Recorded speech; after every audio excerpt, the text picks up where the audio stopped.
시간에 이어서 나병에 대한 규례를 살펴보고 있습니다. 그 당시 200만 명이 넘는 이스라엘 백성들이 함께 공동체 생활을 하고 있기에 나병과 같은 전염병이 퍼지면 공동체에 치명적인 재앙이 될 수 있습니다. 그래서 피부병이 생기면 나병인지 그렇지 않은지를 진단해야 하고, 만약 나병이면 그를 부정하다고 선언하고 공동체에서 격리해야 됩니다. 나병에 걸린 사람은 진영 밖으로 내보내어져서 가족과도 떨어진 채 혼자 살아야 됩니다. 그러니까 그 당시 나병에 걸린다는 것은 일종의 사형 선고입니다. 따라서 제사장은 나병에 대한 진단을 엄격하게 해야 됩니다. 혹시라도 잘못된 진단을 하게 되면 한 사람의 인생에 큰 고통과 상처를 줄 수 있기 때문입니다. 그렇다고 나병에 걸린 자를 인정에 의해서 봐줄 수도 없습니다. 공동체의 안전을 생각해야 되기 때문입니다. 그러니까 제사장은 나병에 걸린 사람의 생명과 인권도 생각해야 되고 공동체도 생각해야 됩니다. 그러니까 성경은 이 나병이라는 피부병을 빌어서 우리에게 영적인 나병이라고 할 수 있는 죄에 대해서 설명을 하고 있는 것입니다. 그래서 2절에 보면 만일 사람이 그의 피부에 무엇이 돋거나 뽀루지가 나거나 색점이 생겨서 그의 피부에 나병 같은 것이 생기거든 그를 곧 제사장 아론에게나 그의 아들 중 한 제사장에게로 데리고 갈 것이요. 그렇게 말씀합니다. 피부에 나병 같은 것이 나는 것을 이렇게 엄중하게 취급하는 이유가 뭐냐? 나병이라는 것은 그 균이 피부나 살뿐만 아니라 뼛속까지 침투해서 영향을 미치기 때문입니다. 그래서 나병에 걸리면 피부와 모든 감각이 마비되고 심장 기능과 육체의 기능이 모든 기능이 약해지고 뼛속까지 감각이 없어진다고 그럽니다. 그래서 이 나병은 처음에는 본인도 모르게 3년 동안 병균이 잠복해 있고 발병기가 3년이고 병을 난 후에는 숨어서 3년을 지나고 결국은 그렇게 해서 손을 쓸 수가 없게 되는 병입니다.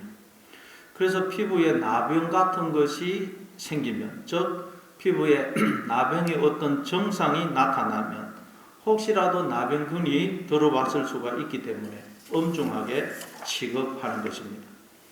마찬가지로 우리 속에는 다 죄가 들어와 있기 때문에 죄로 인해서 여러 가지 증상이 나타날 수 있습니다.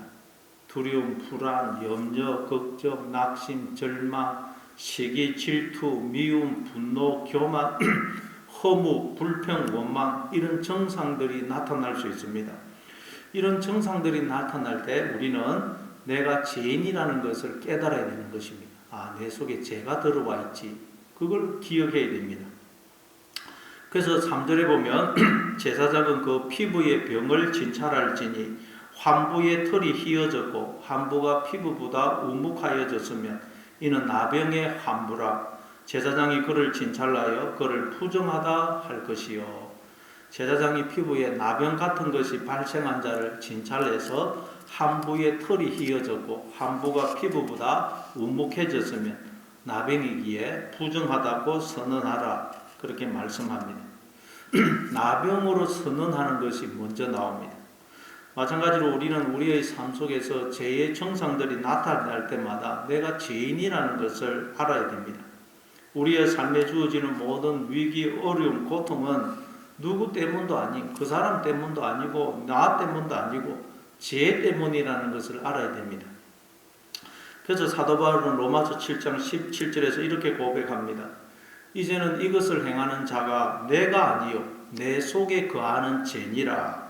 내 속 곧 내 육신에 선한 것이 거하지 아니하는 줄을 아노니 원함은 내게 있으나 선을 행하는 것은 없노라. 이제는 이것을 행하는 자가 내가 아니요 내 속에 거하는 죄니라 그러죠. 그러니까 우리 모든 인간들의 마음속에는 다 죄가 들어와서 거하고 있다는 것. 거하고 있다는 말은 죄가 우리의 마음에 들어와서 뿌리를 내려서 그것이 우리의 본성이 본질이 되어 있다는 말입니다. 그래서 나병의 군이 몸 속에 들어오면 나병의 여러 증상들이 나타나듯이 우리 속에 죄가 들어와서 뿌리를 이루고 있기 때문에 우리에게서 여러 가지 죄의 증상들이 나타나는 것입니다. 나병이 감각을 얻게 만들고 모든 것이 썩어 문드러지게 하듯이 죄가 우리를 그렇게 만들고 있는 것입니다. 이처럼 우리에게서는 날마다 죄의 증상들이 나타납니다. 그래서 우리는 그 죄의 증상들이 나타날 때마다 그렇지, 내 속에 죄가 들어와 있지, 내가 죄인이지 하는 것을 깨닫고 날마다 회개하고 하나님께로 돌이켜야 되는 것입니다. 하나님은 나병에 대한 규례를 통해서 이걸 우리에게 말씀하고 계시는 것입니다. 그 중에서 오늘 본문은 이제 피부에 난 나병 같은 것 중에서 4가지 경우를 말씀하고 있습니다. 피부에 종기가 났을 경우, 또 피부에 화상을 입었을 경우, 피부에 오미 생겼을 경우, 그리고 마지막으로 피부에 색점, 즉 버짐이 났을 경우와 이 털이 빠지고 대머리가 되었을 경우에 대해서 말씀합니다. 먼저 피부에 종기가 났을 경우입니다. 18절부터 23절입니다. 피부에 종기가 생겼다가 나았고 그 종처에 흰 점이 돋거나 희고 붉으스름한 색점이 생겼으면 제사장에게 보일 것이요 그는 진찰나여 피부보다 얕고 그 털이 희면 그를 부정하다 할지니 이는 종기로 된 나병의 환부임이니라. 그러나 제사장이 진찰하여 거기 흰 털이 없고 피부보다 얕지 아니하고 빛이 엷으면 제사장은 그를 이레 동안 가두어 둘 것이며 그 병이 크게 피부에 퍼졌으면 제사장은 그를 부정하다 할지니 이는 환부임이니라. 그러나 그 색점이 여전하고 퍼지지 아니하였으면 이는 종기 흔적이니 제사장은 그를 정하다 할지니라. 피부에 종기가 생겼다가 나았지만 그 종처에 흰 점이 돋거나 희고 붉으스름한 색점이 생겼으면 나병이기에 제사장은 그를 진찰하여 부정하다고 선언해야 됩니다. 그러나 흰 털이 없고 피부보다 얕지 아니하고 빛이 엷으면 제사장은 그를 이레 동안 격리시킨 후 다시 진찰합니다. 그래서 병이 피부에 크게 퍼졌으면 부정하다고 선언하고 퍼지지 않았으면 정하다고 선언합니다. 두 번째는 피부에 화상을 입었을 경우입니다. 24절부터 28절입니다. 피부가 불에 데웠는데 그 된 곳에 붉으스름하고 희거나 순전히 흰 색점이 생기면 제사장은 진찰할지니 그 색점의 털이 희고 그 자리가 피부보다 우묵하면 이는 화상에서 생긴 나병인즉 제사장이 그를 부정하다 할 것은 나병의 환부가 됨이니라. 그러나 제사장이 보기에 그 색점에 흰 털이 없으며 그 자리가 피부보다 얕지 아니하고 빛이 엷으면 그는 그를 이레 동안 가두어 둘 것이며 이레 만에 제사장이 그를 진찰할지니 만일 병이 크게 피부에 퍼졌으면 그가 그를 부정하다 할 것은 나병의 환부임이니라. 만일 색점이 여전하여 피부에 퍼지지 아니하고 빛이 엷으면 화상으로 부은 것이니 제사장이 그를 정하다 할 것은 화상의 흔적임이니라. 피부가 화상을 입거나 상처를 입을 수 있습니다. 그러나 치료를 하면 낫습니다. 그런데 치료를 하지 않고 방치를 할 경우 균이 침투할 수 있습니다. 나병균이 침투할 수 있어요. 그러면 나병으로 발전되는 것입니다. 마찬가지로 우리가 살아가다 보면 피부에 화상을 입듯이 우리의 마음속에 미움의 불, 분노의 불이 우리의 마음을 태울 수가 있습니다. 우리가 마음속에 분을 품을 수 있습니다. 그러면 이걸 빨리 여러분 치유를 받아야 됩니다. 어떻게 치유를 받을 수 있습니까? 우리를 고치시는 이는 오직 하나님이십니다. 따라서 우리는 하나님께 나의 상한 마음, 화상을 입은 마음을 쏟아내야 됩니다. 여호와께서 구하시는 제사는 상한 심령이라고 그러지 않습니까? 하나님은 우리가 상한 심령을 하나님께 내놓을 때 가장 기뻐하십니다. 왜냐하면 하나님은 우리의 상한 마음을, 상처 입은 마음을 치유해 주시기를 원하시기 때문입니다. 그래서 예수님도 마태복음 9장 12절 13절에서 건강한 자에게는 의사가 쓸데없고 병든 자에게라야 쓸데있느니라. 너희는 가서 내가 긍휼을 원하고 제사를 원하지 아니하노라 하신 뜻이 무엇인지 배우라. 나는 의인을 부르러 온 것이 아니요 죄인을 부르러 왔노라. 그렇게 말씀하지 않습니까? 하나님은 죄라는 나병에 걸려 죽어가고 있는 그 우리의 마음을 고쳐주기를 원하십니다. 그런데 인간들이 고침을 받기 위해 하나님께 나오지 않으므로 하나님이 직접 우리를 찾아오신 것입니다. 따라서 우리는 날마다 하나님께 우리의 상한 마음, 화상을 입은 마음을 내놓아야 됩니다. 그래서 치유를 받아야 됩니다. 그렇지 않고 방치하면 그게 나병으로 발전하는 것입니다. 즉 죄가 우리의 마음을 장악해서 우리의 마음이 영혼이 병들어서 죽게 되는 것입니다.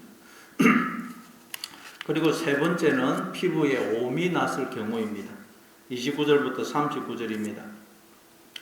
남자나 여자의 머리에나 수염에 환부가 있으면 제사장은 진찰할지니 환부가 피부보다 움북하고 그 자리에 누르스름하고 가는 털이 있으면 그가 그를 부정하다 할 것은 이는 오민이라. 머리에나 수염에 발생한 나병임이니라. 만일 제사장이 보기에 그 오매 환부가 피부보다 움북하지 아니하고 그 자리에 검은 털이 없으면 제사장은 그 옴 환자를 이래 동안 가두어 둘 것이며 이래 만에 제사장은 그 환부를 진찰할지니 그 옴이 퍼지지 아니하고 그 자리에 누르스름한 털이 없고 피부보다 움북하지 아니하면 그는 모발을 밀되 환부는 밀지 말 것이요 제사장은 옴 환자를 또 이래 동안 가두어 둘 것이며 이래 만에 제사장은 그 옴을 또 진찰할지니 그 옴이 피부에 퍼지지 아니하고 피부보다 움북하지 아니하면 그는 그를 정하다 할 것이요 그는 자기의 옷을 빨아서 정하게 되려니와 깨끗한 후에라도 옴이 크게 피부에 퍼지면 제사장은 그를 진찰할지니 과연 옴이 피부에 퍼졌으면 누른 털을 찾을 것 없이 그는 부정하니라.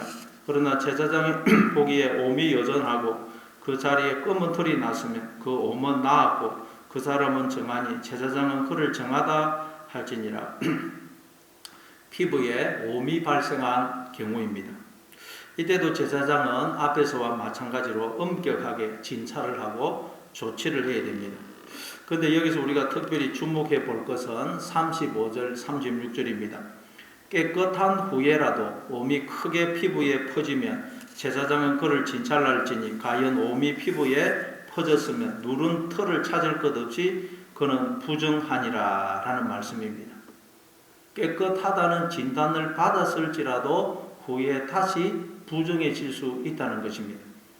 마찬가지로 우리가 예수님을 믿게 되면 모든 죄를 사함받고 우리는 의인으로 여김을 받습니다. 그렇지만 어느 순간 또다시 죄가 우리의 마음을 주장할 수 있어요. 우리가 죄에 팔려서 죄의 종노릇을 할 수 있다는 사실입니다. 그게 사도 바울의 고백 아닙니까? 로마서 7장 22절 23절입니다. 내 속사람으로는 하나님의 법을 즐거워하되 내 지체 속에서 한 다른 법이 내 마음의 법과 싸워 내 지체 속에 있는 죄의 법으로 나를 사로잡는 것을 보는도다. 우리 속에는 그 사람과 속사람이 있습니다.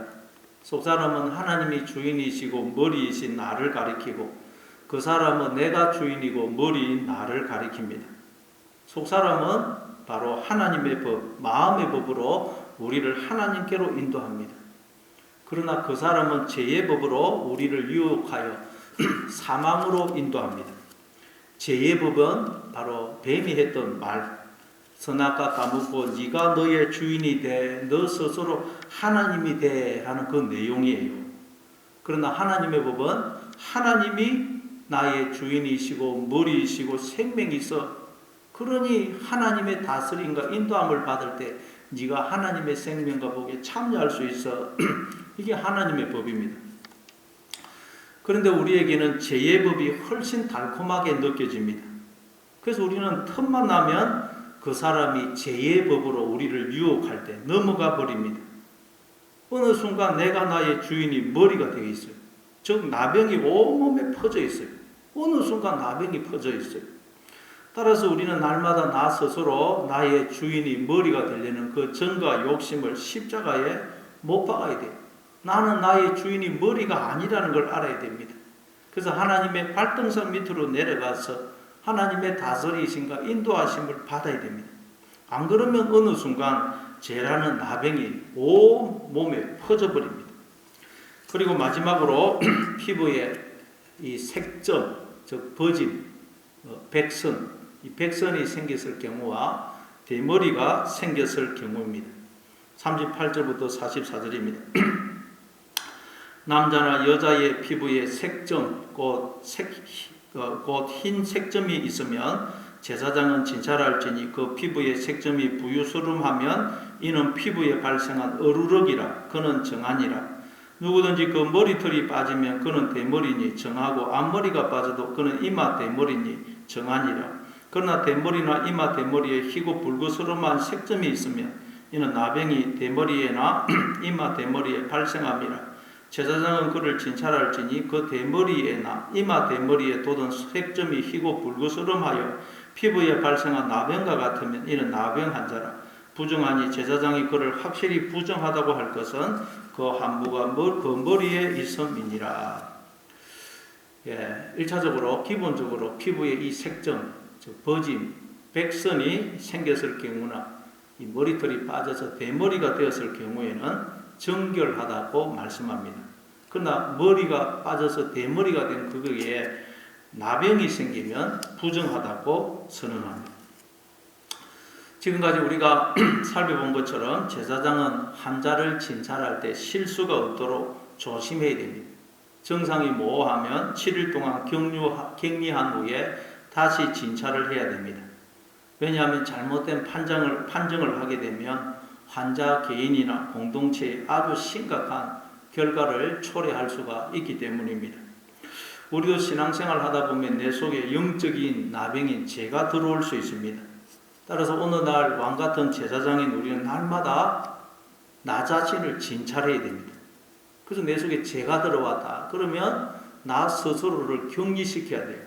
즉 자신을 하나님 앞에 세워야 됩니다. 그리고 무엇보다 우리는 나 자신이 병들었다는 것을 인정을 해야 됩니다. 이것이 중요합니다. 내가 죄인이라는 걸 인정을 해야 돼요. 이것이 구원의 시작입니다. 왜냐하면 죄인들의 특징은 자기들이 죄인이라는 걸 인정을 안 하기 때문입니다. 나병에 걸리면 감각이 없어지듯이 죄인들의 특징은 자기가 죄인이라는 것을 인식을 못합니다. 그래서 자기가 죄인이라는 걸 인정을 안 해요. 의사가 당신은 암에 걸렸습니다. 그러는데 환자가 그걸 인정을 안 하면 치료를 받을 수가 없죠. 마찬가지로 내가 죄인이라는 것을 인정을 하지 않으면 결코 우리는 죄의 치유를 받을 수가 없어요. 그래서 요한복음 9장 41절에 보면 예수님이 그런 우리를 보시면서 안타까운 마음으로 이렇게 말씀하시죠. 예수께서 이르시되 너희가 명인이 되었더라면 죄가 없으려니와 본다고 하니 너희 죄가 그대로 있느니라. 즉 내가 죄인이라는 것을 인정하고 예수님께 나오면 죄로부터 구원을 받지만 자신이 죄인임을 인정하지 않으면 그 죄가 그대로 있다는 거예요. 따라서 우리는 나에게서 죄의 증상들이 나타날 때마다 스스로를 진찰해서 그렇지 내 속에 죄가 들어와 있지 나는 죄인이지 하는 것을 깨닫고 날마다 하나님께로 돌이켜야 되는 것입니다. 회개해야 되는 것입니다. 제사장의 역할은 환자로 하여금 나병에 걸렸다는 것을 인정하고 받아들이게 하는 것입니다. 근데 오늘날 우리가 다 제사장 아닙니까? 따라서 우리는 나 스스로도 죄인임을 인식을 해야 되고 세상 사람들에게도 자신들이 죄인임을 깨닫게 해줘야 돼요. 내 주변에 하나님을 알지 못하는 사람들, 그런 사람들에게 죄인이라는 걸 깨닫게 해줘야 돼요. 어떻게 그걸 할 수 있죠? 내가 죄인임을 알고 늘 하나님을 의지하고 하나님의 다스림을 받으며 사는 모습을 보여줄 때 세상 사람들은 그런 우리의 모습을 보고 자신이 죄인임을 깨닫게 되는 것입니다. 그리고 나병으로 이제 확진이 되면 어떻게 되느냐? 마지막으로 45절 46절입니다. 나병 환자는 옷을 찢고 머리를 풀며 윗입술을 가리고 외치기를 부정하다 할 것이요 병 있는 날 동안은 부정할 것이라. 그가 부정한즉 혼자 살되 진영 밖에서 살지니라. 나병으로 확진을 받게 되면 이제 그 사람은 옷을 찢고 머리를 풉니다. 이건 죽음을 의미해요. 그러니까 나는 이제 죽었습니다. 나는 이제 산 자가 아니고 죽은 자입니다. 라는 말이에요. 그리고 윗 입술을 가리고 부정하다, 부정하다 라고 외쳐야 됩니다. 즉 다른 사람의 접근을 막는 것입니다. 그리고 진영 밖으로 나가서 혼자 살아야 됩니다. 참 인간적으로 보면 너무 가혹해 보입니다. 그러나 환자는 자신의 병이 공동체에 전염되지 않게 하겠다는 마음을 가져야 되고, 공동체는 그가 속히 회복되어 돌아오기를 바라는 마음으로 그를 진 밖으로 내보내는 것입니다. 참 나병 환자가 진 밖으로 나가 혼자 살 때에 얼마나 이 나병에서 속히 나음을 받아 공동체 안으로 가족의 품으로 돌아가고 싶겠습니까? 여러분 한번 생각해 보십시오. 집에서 사랑하는 가족들과, 즉 부모님, 남편, 아내, 자식들과 행복하게 살고 있는데 갑자기 나병에 걸려서 가족들과 헤어져서 진 밖으로 나가 혼자 살아야 할 때 얼마나 가족들이 보고 싶고 가족의 품으로 돌아가고 싶겠습니까? 날마다 눈물을 흘리면서 고향 생각, 가족 생각을 하지 않겠습니까? 마찬가지로 우리도 죄라는 나병에서 온전히 치유함을 받아 하나님과 온전히 하나 되기를 간절히 소망해야 돼요. 탄식하면서 그걸 소망해야 됩니다. 왜냐하면 우리는 여전히 죄인이기 때문에 죄가 하나님과 우리 사이를 가로막고 있거든요. 그래서 우리는 지금 예수님을 믿지만 하나님 나라라는 그 성 바깥에 살고 있어요. 그래서 우리는 이 죄가 치유함을 받아서 하나님과 온전히 하나 되는 그걸 우리는 정말 탄식하면서 사모해야 되는 것입니다. 고린도후서 5장 4절입니다. 참으로 이 장막에 있는 우리가 짐진 것 같이 탄식하는 것은 벗고자 함이 아니요 오히려 더디고자 함이니 죽는 것이 생명의 상킨과 되게 하려 함이니라. 우리는 다 죄라는 나병에서 속히 나음을 받아 하나님과 온전히 하나 되기를 간절히 소망해야 돼요. 그리고 죄로 인해서 하나님과 온전히 하나 되지 못하는 진 밖에 사는 것과 같은 이 땅의 삶을 통해서 우리는 내가 어떻게 해서 하나님의 그 생명에 참여하게 되었으며 내가 하나님으로부터 어떠한 사랑을 받고 있는지를 이 진 밖의 삶과 같은 이 땅의 삶을 통해서 우리는 그걸 경험하고 확인하고 깨달아야 되는 것입니다. 그래서 나병에 걸려 진 밖에 살고 있는 우리를 하나님이 깨끗게 하여 다시 진 안으로 들어오게 하시려고 하나님이 친히 나병에 걸린 자가 되어서 진 밖에 있는 우리를 찾아오신 것입니다. 그분이 예수님이죠. 그래서 마태복음 8장에 보면 예수님이 나병 환자를 만나시자 어떻게 합니까? 구약에서는 나병 환자 가까이 가면 안 되는데 예수님이 나병 환자를 만나시자 가까이 가서 손을 그에게 대세요. 안수를 하세요. 그리고 내가 원하노니 깨끗함을 받으라 그러시면서 그의 나병을 치유해 주시죠. 히브리서 13장 12절 13절입니다. 그러므로 예수도 자기 피로서 백성을 거룩하게 하려고 성문 밖에서 고난을 받으셨느니라. 그런즉 우리도 그의 치욕을 짐을 지고 영문 밖으로 그에게 나아가자. 죄라는 나병에 걸려 부정한 자가 되어 하나님 나라라는 진 밖에 쫓겨나서 살고 있는 우리를 다시 정결케 하여 하나님 나라라는 진 안으로 성 안으로 들어오게 해 주시려고 하나님이 친히 나병에 걸려 부정한 자가 되어 이 세상에 즉 진 밖으로 우리를 찾아오신 것입니다. 그분이 예수님 아닙니까? 그리고 우리에게 안수해 주심으로 즉 우리의 죄를 짊어지고 십자가에 달려 죽으심으로 즉 우리와 하나가 되어 주심으로 성령으로 우리 안에 들어오셔서 우리와 하나가 되어 주심으로 우리를 정결케 하여 다시 성 안으로 하나님 나라 안으로 들어오게 해 주신 것입니다. 따라서 예수님의 십자가로 인해 정결케 된 우리는 나병에 걸려서 부정한 자로 성 바깥에 쫓겨나서 살고 있는 자들을 찾아가야 됩니다. 그래서 그들에게 우리도 손을 내밀어 안수해 주므로 즉 우리가 하나님의 손이 되어서 그들에게 하나님의 생명을 전해 주므로 그들을 정결케 하여 그들을 다시 성 안으로 하나님 나라 안으로 들어오게 해야 됩니다. 히브리서 그 13장 12절 13절 다시 읽어보면 그러므로 예수도 자기 피로서 백성을 거룩하게 하려고 성문 밖에서 고난을 받으셨느니라. 그런즉 우리도 그의 치욕을 짊어지고 영문 밖으로 그에게 나아가자. 여러분, 예수님은 즉 하나님은 어디에 계신다고요? 영문 밖에 계신다는 거예요. 왜요? 당신의 자녀가, 당신의 신부가 부정한 자가 되어 영문 밖에 있기 때문에 어떻게 하나님 혼자서 영문 안에 있을 수가 있겠어요? 그래서 하나님도 친히 부정한 자가 되어 영문 밖에 나와 계신다는 거예요. 근데 우리는 마음이 높아져가지고 스스로 영문 밖에 안에 들어가고 있다 생각하니까 하나님을 만나지 못하는 것입니다. 여러분, 하나님은 어디 계신다고요? 영문 밖에 계세요. 낮은 곳에 계십니다. 따라서 우리도 여러분 낮은 곳으로 내려가야, 영문 밖으로 나가야 예수님을, 하나님을 만날 수 있습니다. 따라서 날마다 예수님처럼 십자가를 지고 낮은 곳으로 내려가심으로, 영문 밖으로 나가심으로, 하나님의 발등상 밑으로 내려가심으로 거기서 주님을 만나고 또 나병에 걸려 성문 밖에 있는 자들을 성문 안으로, 하나님 나라 안으로 인도하는 저와 여러분의 삶이 될 수 있기를 바랍니다.